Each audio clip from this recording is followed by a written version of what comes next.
Well guys, few jobs to do today. I have to go and get tyres on the front of the Jeep, and what else have I to do? I have to collect rear brake pads and discs, need to get them on this week, and replace the battery because my battery's starting to discharge, so a few chores to do. I think I've also need to phone BMW to see if the rest of my parts are in. That'll hopefully be the 1 series finished. So yep, 2 big tyres here for the front. We'll get these fitted now. En route here to get 2 tyres in the front. This is the wife's BMW X7. It's still under warranty and stuff, to be fair, but the excellent brakes and I'll do myself and the battery. Everything still works, but it's showing poor health, so I think it's better now that I put a new battery in it, just to see if any unforeseen issues.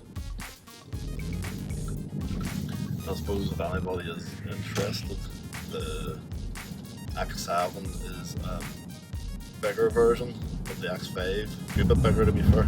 Proper, well I would say it's a proper 7-seater. Two foldable seats in the boot.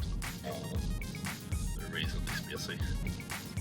Have their own peak functions. It's a big wagon to be fair. It's probably out of any Jeep we've had, like the Range Rover Sport, had the X5 in the past and the X6.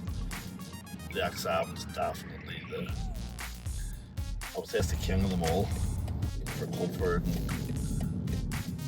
the space in it is just crazy. It's so big.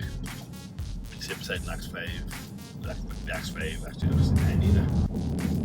This is just the 3-litre diesel version to keep the economy good, which isn't bad because it's the same engine size as the Range Rover Sport. I think from memory I was only getting around 350 miles that full tank. This here will do, I suppose on average, 460 to 500 miles depending on where you're driving. So it's the same size of tank as well, just that takes the same amount of fuel. So it's a good bit more economical on it. Would be what, 306 horsepower. I think the Sport was the same. It's a lot sharper, but it's just, I suppose some people like the Range Rovers for the look of them, the name, but like, oh my god, like the issues I had with the Range Rover was just crazy. With all the Range Rovers, every flipping I've had 3 Range Rover Sports and every single one of them has been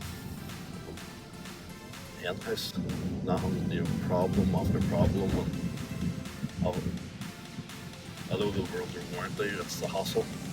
Recovery trucks haven't come to lift them, and this X7, I think we've had it now, it's probably one of the longest cars I've owned, over 2 years, probably coming up 3 years. We've had it near enough brand new, but it's had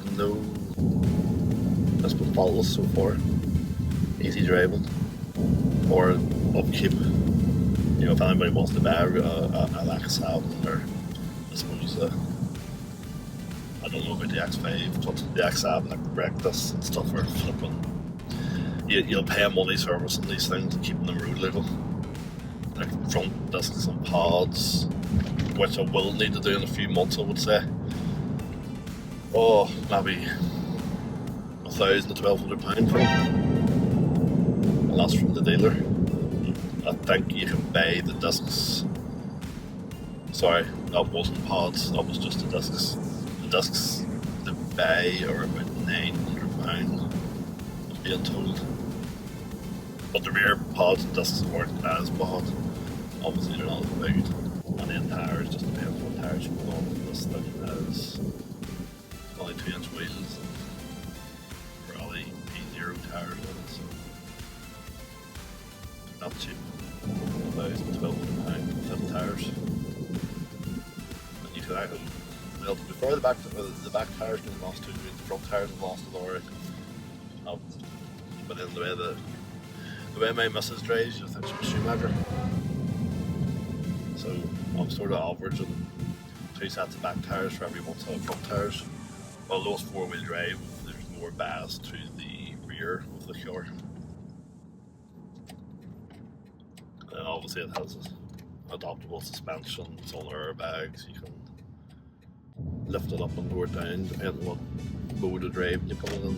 If your comfort mode, it'll sit higher. If your sport mode, it'll sit lower. That, I would say, with the camber change and stuff, it probably does affect your tyre as well, however.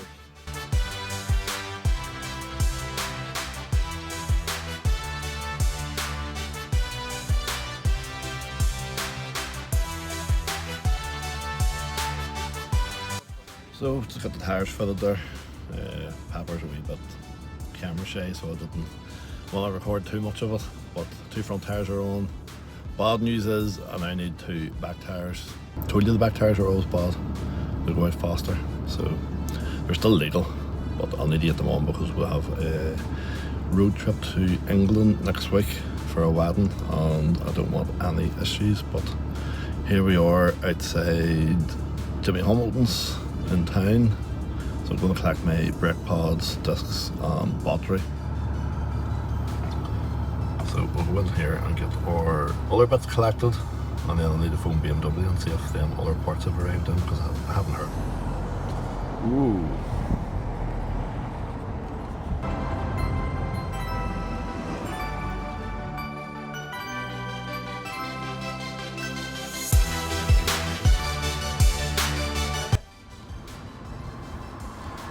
So there we have it. New battery on the rear pods and discs. Let the fun begin. Now we're just resetting tyre pressures. I actually thought they were alright because they were showing okay. But it now threw up a tyre pressure warning for low.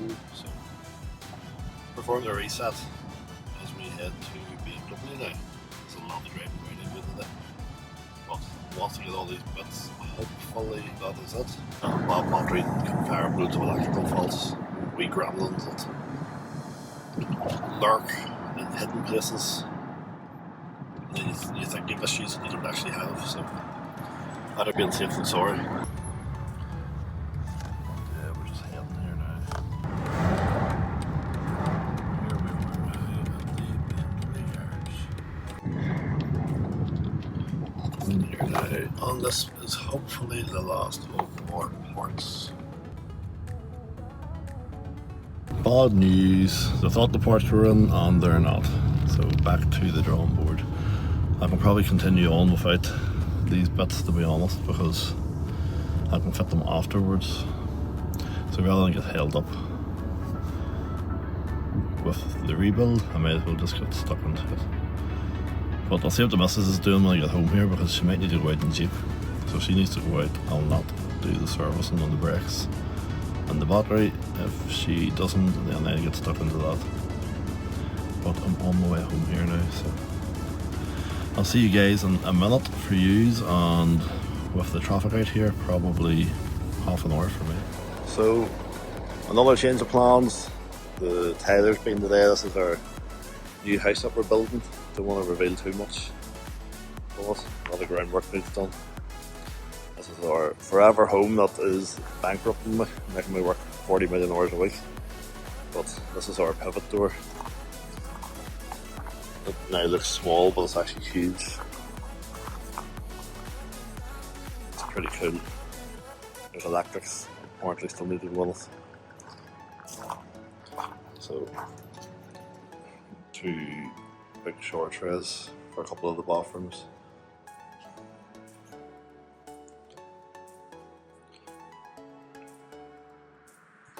Let's see what he's been at. So, oh yeah, you got a right put on today. So this is like the kitchen, open plan living kitchen area. So as soon as he gets this done, we can hopefully get the kitchen in. We're several weeks behind now, just due to delays and the usual story, tradesmen not showing up. I'm not going to reveal too much. It's a work in progress that is taking forever, but it should look, I think it's going to look pretty cool once the kitchen goes in. It's a pretty cool kitchen we've had designed for it. Big tiles, they're 1200 by 1200. I've now arrived at work. I'm sure, as you're guessing, didn't get any of the brake pads or battery done. I had another place to go and look at, business venture. I'm not disclosing it because I don't even know if it takes place. I do a bit more research into it to make sure it's suitable and a good idea. I'm now ready for a night shift. And this is my place of work for the next 10 or 11, no, not 10 or 11, 9 or 10 hours for the motorway work now just to take place. I'll go in here, check some emails and get everybody started. So I'll get some of these emails checked tomorrow. Obviously I do plan on getting the X7 sorted out to get this M140 build complete. Because I need to get this wee car on the road. And I actually can't wait because I have not got to drive it. Well, I have driven it a wee bit just to check, but I actually haven't got a proper drive. All being well, tomorrow we'll get that finished up. Well, that's it for the night, guys. Not going to record everything here as it's quite boring and there's hours of it, but if you've liked so far what you see, give me a like and subscribe and leave me any comments. See ya.